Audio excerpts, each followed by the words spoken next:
Oh, there we go. Live and in concert. So, this Sunday, I am on vacation and I am in Voyageurs National Park in northern Minnesota. And it is a lovely place. But the savagery of the mosquitoes is not to be taken lightly, I will tell you that. So, every Sunday at 7, I'm usually on YouTube doing a live video, but I don't have enough coverage up here to do YouTube or Instagram Live or either one of them. Suffice it to say, there's still things to talk about, right? Daily we see an onslaught of information that would deny us our right to think or act or be or do or any of the other things that come with it. My faith in spirituality kind of says that you have the right and the obligation to live up to those standards of being who you're supposed to be, right? And I kind of expect that. The trouble is, when you see someone come along that has literally just made some shit up and is talking about it like they are an established subject matter expert. It's a real fine line between boosting my ego and pointing it out or simply relaxing and letting it go and staying the course, right? You got to stay the course, do the right thing, and the right will win out, right?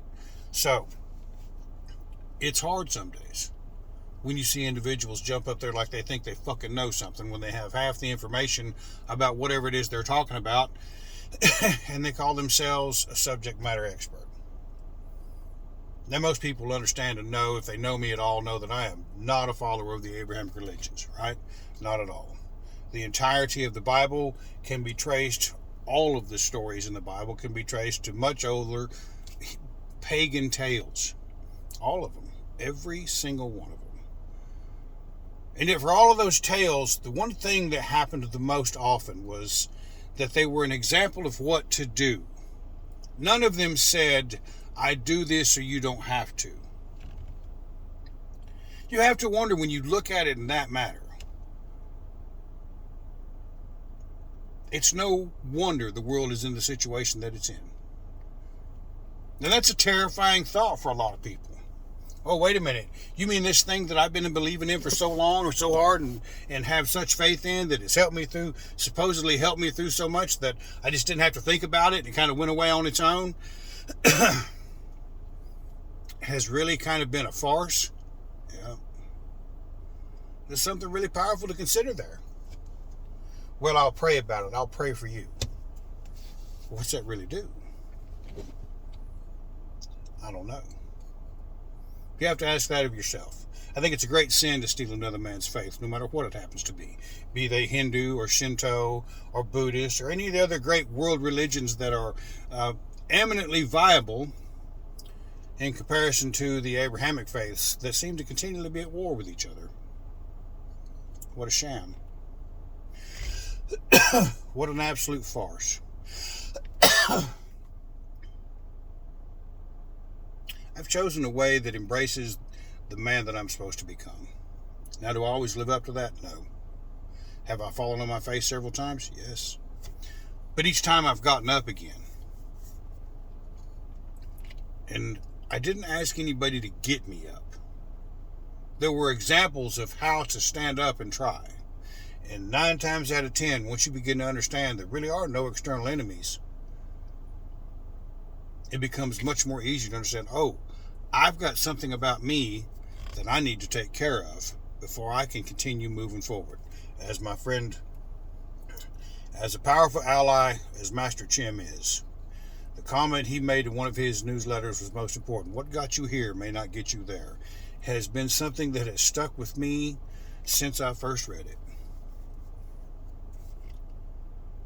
You come across individuals like that in this spirituality, this faith, that are driven by the ability to live up to their word, that live exactly as they say they're going to do, that do exactly as they say they're going to do, that are characteristic of integrity and honor. Now, this thing about honor, no one honors themselves. They get it from other people by doing the right thing. You don't graduate with honors because you say so. You graduate with honors because you earned it. And someone says, now you have the right to call yourself honors. So I don't have any, I question that sometimes, but I digress. This false narrative that we can allow someone else to do something for us because we don't want to do it for ourselves is an absolute poison to the system and soul and the survivability of this human race to be able to exist beyond much further. Think about every single aspect of your existence is dependent upon someone else and your ability to exchange monies for it. How'd that happen? You have to pay someone to live on the planet that you're born on. How the fuck did that happen? We're dependent upon everybody else for how we live. We trade our time for someone else's dollars. Those dollars in return mean I don't have to struggle and make dinner every night and go out and hunt. I don't have to be responsible for the power I generate. I can point the finger at someone else. And it all originates because we have embraced a faith for the last 2,000 years that says, I'll take care of it so you don't have to. That's going to piss a lot of people off. But you're not going to find a truer statement. You're not going to find something that makes you understand, oh, I have relinquished my right to exist as an individual in this world to others so that I can enjoy more leisure time, so that I can indulge in more pleasurable activities.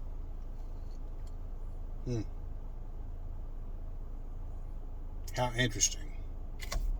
Is it worth it? Is it worth it? Yeah, until there's a hiccup. Yeah, until your mother dies. Yeah, until something happens to your kids. Yeah, until you get sick. Yeah, until you lose your job. Yeah, until somebody says, oh, well, your credit score is not good enough because you missed a payment 6 years ago on this credit card and it was late. And now, well, we're not going to loan you the money. Well, we will, but we'll do it at 19% interest. There is a huge majority of the population of this country that lives in abject poverty that do not have access to capital and cash because they are waiting on someone else to do it for them because they have faith and they go to church and they tithe and they do what they're supposed to do and they ain't got a pot to piss in. Well, we're not going to blame faith. Let's blame race. Yeah, we'll do that. Let's call it white privilege. The white man and his colonialism is the problem. It's all of these other things. No one wants to point the finger at the fact that the majority of your ancestors worshipped pagan gods in pagan ways before this Johnny-come-lately came along and convinced everybody that, well, I'm really right and you should listen to me first. Some people are going to scoff. So be it. I see Jordan Peterson embracing the ideas in the books, in the Bible, and his intellectual prowess with regards to their interpretation is astounding. And yet it pales in comparison to what Joseph Campbell put together long before he came on the scene. And he knows it. Because I've seen him talk about the Egyptian mythologies. I've seen him talk about the Greek mythologies. But the Christian one is the one that earns the most money.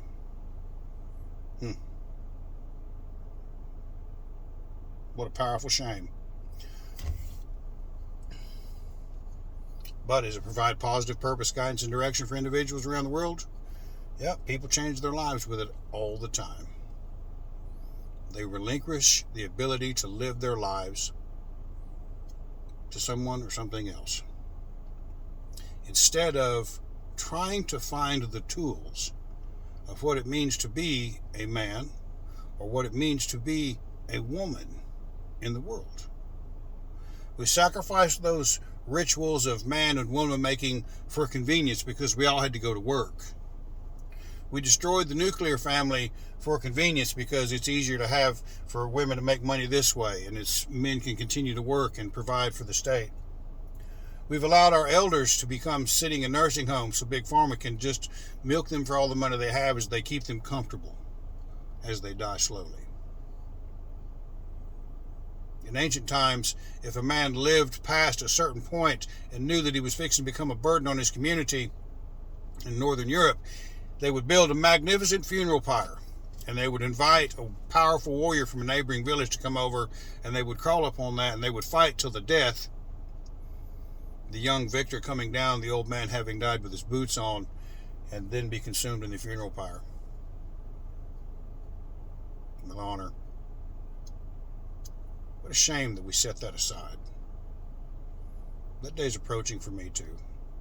Will I be able to handle it with the same kind of dignity that those old stories tell? I hope so. You know whose responsibility it is to make sure that I can do that? Mine. No god or goddess is going to come down and do it for me. Could be fortunate enough to get struck by lightning, but I've already been hit by electric discharge from a cloud once.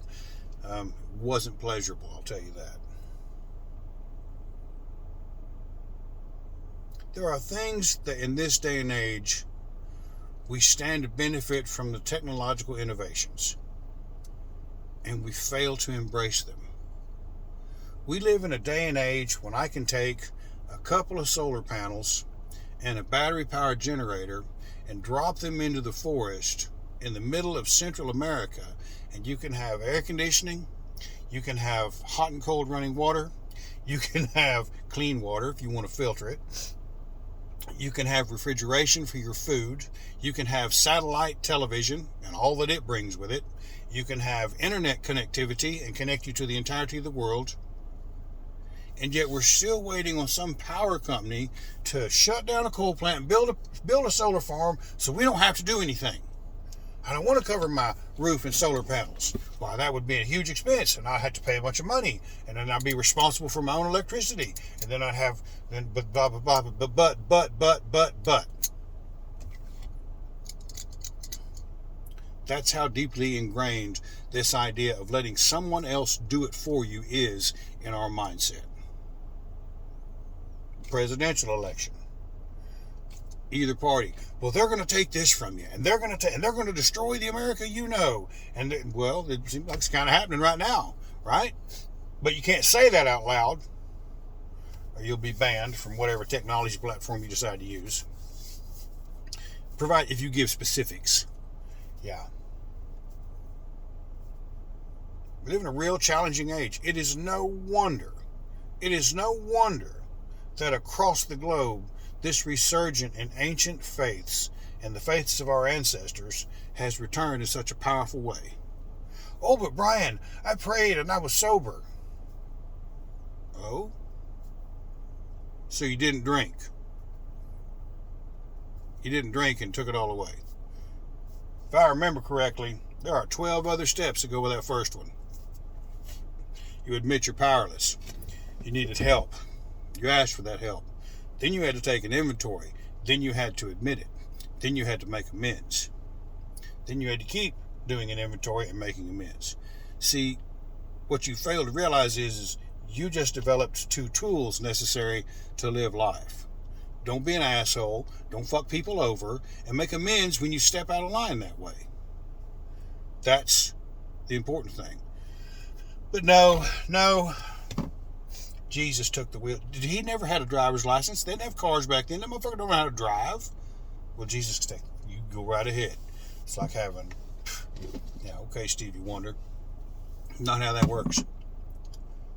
So I don't have any technology to reach the world in a live message, but I can record this nastiness and put it online and celebrate being more right than the next guy. I love it. Huge, magnificent ego. Yep. But what gets me is when someone comes online and starts talking about this like they know what they're talking about, and that really eats my lunch. These people that say, Frigg and Freya are the same goddess. No, they're not. They come from 2 entirely different tribes. If you have even a cursory understanding of Joseph Campbell's understanding of the goddess, you'll understand that at face value, such a comment is asinine and does nothing more than display a world of ignorance concerning the spirituality and the depth of your faith, or your ability to express it and create an environment where a woman might be free to express the beauty of who she is.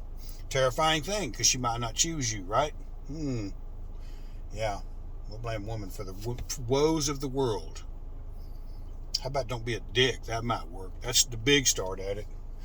righteous indignation of, you're not a Viking. Well, if they're having fun with it, let them have fun with it. Who cares whether you believe they're a Viking or not? Let them be what they want to do. Will it lead them to something positive? Chances are it will. Are they having fun? Yep. Are they out on the street hurting people? Nope. Are they raising happy kids? Yeah. Are they developing the tools? Are they acting decent? Can they hold a job, pay taxes, and smoke cigarettes and drive a car? Yep. Then what business is it of yours to say a thing about it?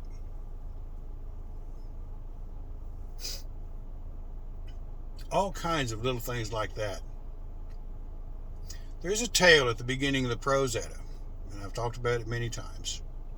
Two individuals skilled in magic. Magic being that way by which individuals can earn something for themselves without putting forth the hard work to get it. Almost like praying to Jesus. You know, oh Lord, won't you buy me a Mercedes Benz? But they go to seek advanced spirituality from the Aesir. And they go by the way of the snake. They go by the way of the river, meaning the crooked path, the one with the least resistance. And they go in disguise, so they can sneak in there and not really stand up for who they are and say, I don't know. Right?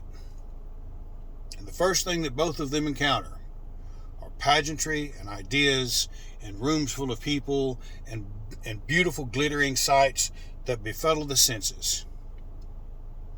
We live in a time when all of us, seeking something different or trying to move forward, are being bamboozled and dazzled with so many different things to challenge our perception and our view and our path in life, and we get stuck in it. You can be mad about that. You can be mad about that. You can become a flat earther. You can demonstrate your stupidity in another way. You can go ahead and embrace this idea and celebrate this. You can go ahead and blindly rush into that idea. Or you can play games, or you can live a life of pressure, or of pleasure, but leaning into the problem of tackling what's foremost in front of you and pursuing a goal. Think about how many people we celebrate that can achieve that. They have positions of prominence throughout the communities that we all know. Well, what are these actors? What are these football players and boxers and fighters? What are they? How are they to raise?